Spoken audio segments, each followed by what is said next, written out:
कहानी की शुरुआत होती है एक बड़े एयरक्राफ्ट से जिसमें घातक केमिकल्स लदे हुए हैं। ये केमिकल सेना के खास एक्सपेरिमेंट्स में इस्तेमाल किए जाने वाले थे, लेकिन अब किसी वजह से कंट्रोल सिस्टम फेल हो गया है और पूरा जहाज बहुत तेजी से धरती की ओर गिर रहा है। वो इलाका जहां ये विमान गिरने वाला है उसे रैकून वैली कहा जाता है। यहीं रहते हैं माइकल और उसकी पत्नी टेरी। माइकल ने शहर से कुछ दिन के लिए बाहर जाने का प्लान बनाया है। रवाना होने से पहले वो टेरी से बड़े प्यार से कहता है, खुद का ख्याल रखना। टेरी आम इंसानों जैसी नहीं है, उसे थोड़ी खास देखभाल और सावधानी की जरूरत होती है क्योंकि टेरी बोलने और सुनने में असमर्थ है। माइकल ने अब तक उसे कभी अकेला छोड़ने की हिम्मत नहीं की थी, मगर आज हालात ऐसे थे कि उसे जाना ही पड़ा। माइकल ने जाते वक्त कहा, अगर चाहो तो माँ के पास चली जाना। टेरी थोड़ी ताजगी लेने के लिए निकल पड़ी। तभी आसमान में उसके घर के ऊपर से वही जहाज गुजरता है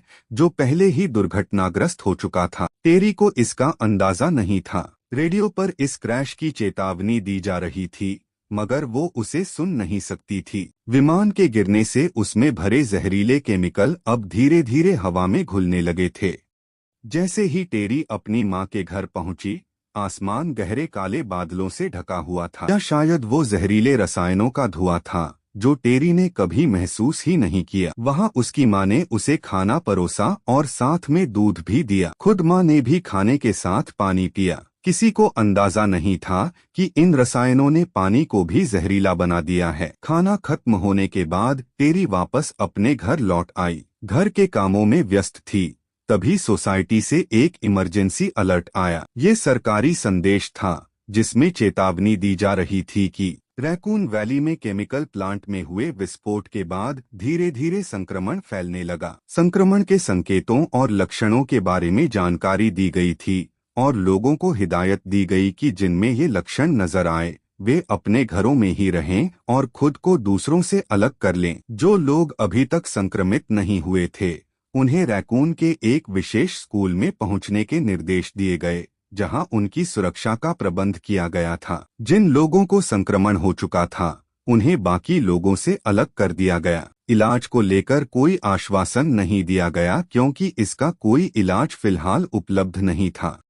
सभी स्वस्थ नागरिकों को सेना की निगरानी में शहर से बाहर ले जाया जाने लगा, मगर टेरी का क्या, जिसे इस पूरे हालात की कोई खास जानकारी नहीं थी। जैसे ही टेरी ने कमरे की लाइट बुझाई और सोने की तैयारी की, उसने खिड़की से देखा कि उसके पड़ोसी अपनी कारों को तेजी से भगाते हुए जा रहे थे, लेकिन उसने इसे कोई असामान्य बात नहीं मानी। उसी समय एक अनजान शख्स सड़क किनारे स्ट्रीट लाइट के नीचे खड़ा दिखाई दिया। उसे देखकर टेरी के मन में हल्की बेचैनी जागी, लेकिन उसने फौरन अपने घर की सिक्योरिटी अलार्म को एक्टिव कर दिया जो उसके फोन से कनेक्ट था। इसके बाद वो आराम से सोने चली गई। टेरी के फोन पर लगातार मैसेज आ रहे थे, मगर उसने उन पर ध्यान देना जरूरी नहीं समझा। सुबह उठते ही वह रोजमर्रा के कामों में व्यस्त हो गई। कुछ देर बाद जब वह लॉन की घास काटने बाहर आई तो उसकी नजर सामने पड़ी। पड़ोसी की कार के दरवाजे खुले थे, कोई भी आकर गाड़ी लेकर जा सकता था। टेरी ने फौरन जाकर कार के दरवाजे बंद किए। उसने पड़ोसी के घर की डोरबेल दबाई, लेकिन भीतर से कोई प्रतिक्रिया नहीं मिली। यह सब देखकर टेरी हैरान थी कि आज पूरा इलाका इतना सूना और शांत क्यों पड़ा है। जब उसे कोई जवाब नहीं मिला तो उसने कार को सुरक्षित पार्किंग में खड़ी कर दिया और वापस अपने काम में लग गई। जब वह घर लौट रही थी तो रास्ते में उसकी नजर एक बिल्ली पर पड़ी। उसने उस बिल्ली को गोद में उठा लिया और अपने साथ घर ले आई। घर पहुंचते ही उसने देखा कि उसके पति माइकल के कई मैसेज उसके फोन पर पड़े हुए थे, लेकिन जैसे ही उसने उन्हें जवाब भेजने की कोशिश की, मैसेज डिलीवर नहीं हो रहे थे क्योंकि इस इलाके का नेटवर्क पूरी तरह से ठप हो चुका था। टेरी ने सोचा कि ये समस्या कुछ ही दिनों में ठीक हो जाएगी। इसके बाद उसने उस बिल्ली के मालिक को ढूंढने के लिए एक पोस्टर तैयार किया और पूरे शहर में जगह-जगह उसे चिपकाना शुरू कर दिया ताकि असली मालिक आकर बिल्ली को वापस ले सके। उस समय टेरी को सड़क पर कोई गाड़ी नजर नहीं आई, न ही आसपास कोई इंसान दिखाई दिया, मगर उसने इस पर ज्यादा गौर नहीं किया। घर लौटने के बाद वह नहाने चली गई, लेकिन अचानक बीच में ही पानी की सप्लाई बंद हो गई। उसने इस छोटी सी परेशानी को नजरअंदाज कर दिया। जो थोड़ा बहुत पानी बचा था उससे दांत साफ किए और फिर बिस्तर पर लेट गई। उसे इस बात का कोई अंदाजा नहीं था कि पानी में संक्रमण मौजूद है। जब वह गहरी नींद में थी तभी उसके मोबाइल पर सिक्योरिटी अलर्ट बज उठा। अलार्म से पता चला कि कोई उसके गैराज में दाखिल हुआ है।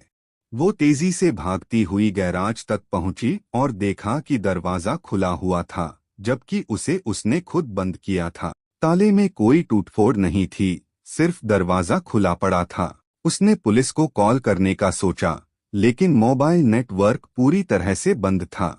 जब वह वापस घर की ओर मुड़ी तो देखा कि घर का मुख्य दरवाजा भी खुल चुका था, जिसे उसने पहले बंद किया था। साफ था कि कोई अंदर दाखिल हो चुका था।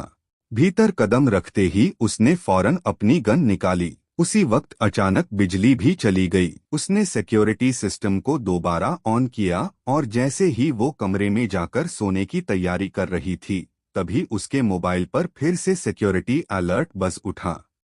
इस बार अलर्ट का संकेत बेसमेंट से आया था। टेरी ने फौरन टॉर्च उठाई और नीचे की ओर बढ़ी। तहखाने में पहुंचते ही उसकी नजर एक अजीबोगरीब शख्स पर पड़ी। वो किसी आम आदमी जैसा नहीं लग रहा था। उसका चेहरा भयंकर रूप से विकृत था। टेरी के लिए ये सब बिल्कुल नया और अनजान था। दरअसल वो व्यक्ति संक्रमण का शिकार हो चुका था, जिसकी जानकारी टेरी को नहीं थी। वो धीरे धीरे उसकी ओर बढ़ रहा था। डर से घबराई टेरी ने बचाव करते हुए अपनी गन निकाली और उसके सिर पर गोली चला दी। तभी उसे एहसास हुआ कि आसपास की परिस्थितियां सामान्य नहीं हैं, कुछ गड़बड़ है। घबराहट में उसने फैसला किया कि माँ के घर जाना ही ठीक होगा। लेकिन जब वो वहां पहुंची तो देखा कि उसके माँ का घर पूरी तरह खुला पड़ा था।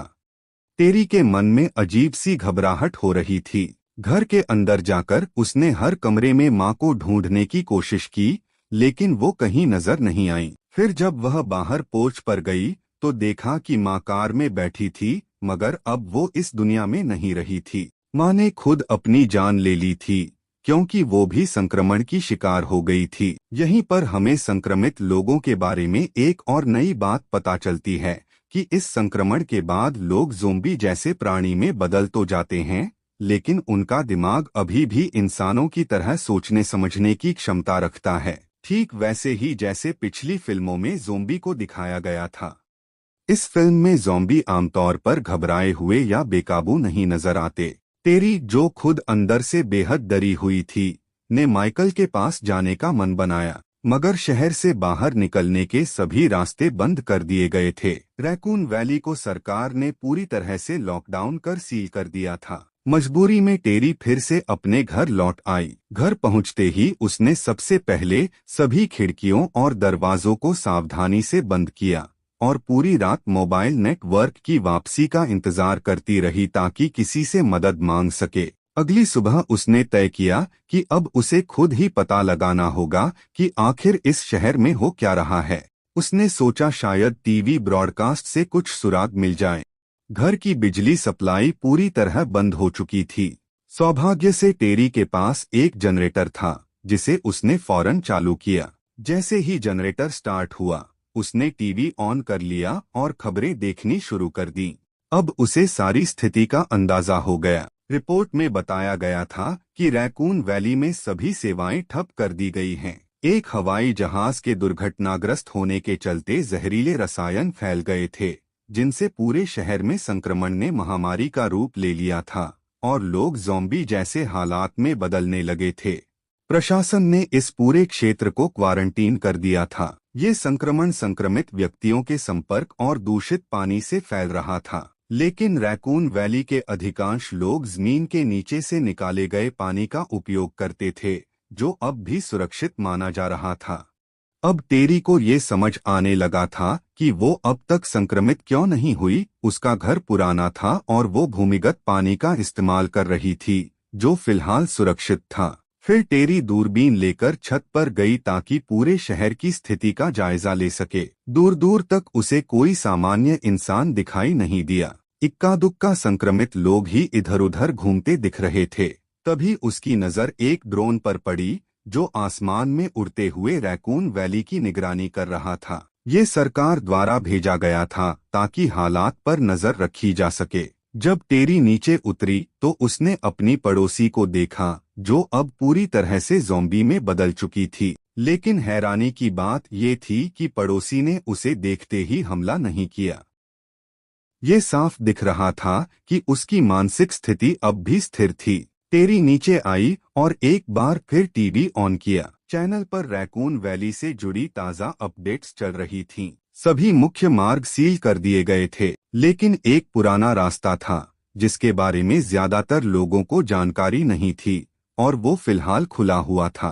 टेरी ने तुरंत समझ लिया कि यही उसका बाहर निकलने का मौका है।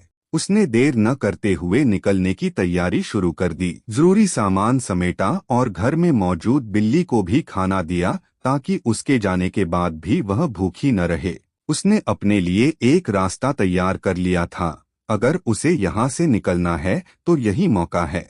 टेरी अब तक पुरानी सड़क से काफी दूरी तय कर चुकी थी। वो लगभग शहर को छोड़ने ही वाली थी कि अचानक उसकी कार का ईंधन खत्म हो गया। अगर वो वापस लौटती तो पूरी तरह फंस जाती, इसलिए उसने पैदल ही आगे बढ़ने का फैसला किया। चलते चलते वह एक फार्म हाउस तक पहुंची। फार्म हाउस को देखकर उसे थोड़ी राहत महसूस हुई, लेकिन बाकी जगहों की तरह यह भी खुला हुआ था। अंदर उसे कोई नजर नहीं आया। आगे बढ़ते हुए वह नीचे स्टोरेज रूम में गई, जहां उसे इस जगह का मालिक दिखाई दिया जो अब संक्रमण का शिकार बन चुका था। वो संक्रमित शख्स अब टेरी के काफी करीब आ चुका था, लेकिन खतरे को भांपते हुए टेरी ने अपनी जान बचाने के लिए गोली चला दी और उसे वहीं मार गिराया। इसके बाद वह जल्दी से अपनी कार के पास पहुंची, जहां उसने एक फ्यूल कैन रखा हुआ था। उसे लगा था कि इसमें पेट्रोल है, लेकिन जैसे ही उसने ईंधन कार में डालना शुरू किया, उसे एहसास हुआ कि ये तो डीजल है। उसकी सारी उम्मीदें पल भर में चकनाचूर हो गईं। ये ईंधन वो काफी दूर से लाकर लाई थी। अब कार स्टार्ट करने का सवाल ही नहीं था।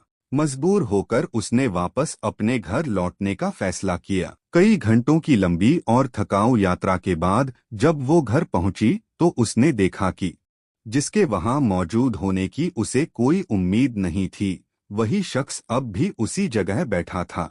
एक बार फिर उसकी जिंदगी में एक कठिन दिन बीत रहा था। इस माहौल में बैठकर टेरी अपने बचपन की यादों में खो गई। उसकी जिंदगी कभी आसान नहीं रही थी। बचपन में वो एक सामान्य लड़की थी, बोलती भी थी और सुन भी सकती थी, लेकिन एक दर्दनाक कार दुर्घटना ने उसकी दुनिया बदल दी। उस हादसे में उसने अपने पूरे परिवार को खो दिया। वही हादसा उसकी जिंदगी का सबसे बड़ा सदमा बन गया, जिसके बाद उसकी सुनने की शक्ति चली गई।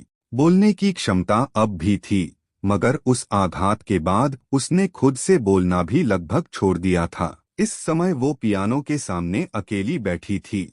उसके मन में फिर से अपने परिवार की आवाजें गूंजने लगीं। पुराने घाव फिर से हरे हो उठे।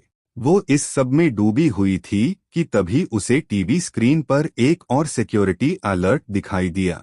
उसने अंदाजा लगाया कि शायद फिर से कोई संक्रमित व्यक्ति उसके आसपास आ गया है। वह अपनी गन उठाकर सतर्कता से बाहर निकली, लेकिन इस बार नजारा अलग था। कई सैनिक वहां पहुंच चुके थे। वे हर घर की तलाशी ले रहे थे और संक्रमित लोगों को मारकर हालात पर काबू पाने की कोशिश कर रहे थे। टेरी संक्रमित नहीं थी, इसलिए उसे सुरक्षित निकाल लिया गया। सैनिकों को देखकर उसने राहत की सांस ली। अफसरों ने उससे कई सवाल पूछे, मगर जब टेरी ने कोई जवाब नहीं दिया तो वो उसकी स्थिति को समझ गए। टेरी कुछ बोल पाने में असमर्थ थी, इसलिए सैनिकों ने उससे संवाद करने के लिए कागज और पेन का सहारा लिया। वे अपने सवाल लिखते और टेरी भी लिखकर जवाब देती। धीरे धीरे वे उसकी स्थिति को पूरी तरह समझ गए। आखिरकार उसे सुरक्षित बाहर निकाल लिया गया। सैनिकों के साथ जाते हुए टेरी की आंखों में एक अजीब सा सुकून था, जैसे उसने इस भयावह संघर्ष से आखिरकार मुक्ति पा ली हो। यहीं पर कहानी समाप्त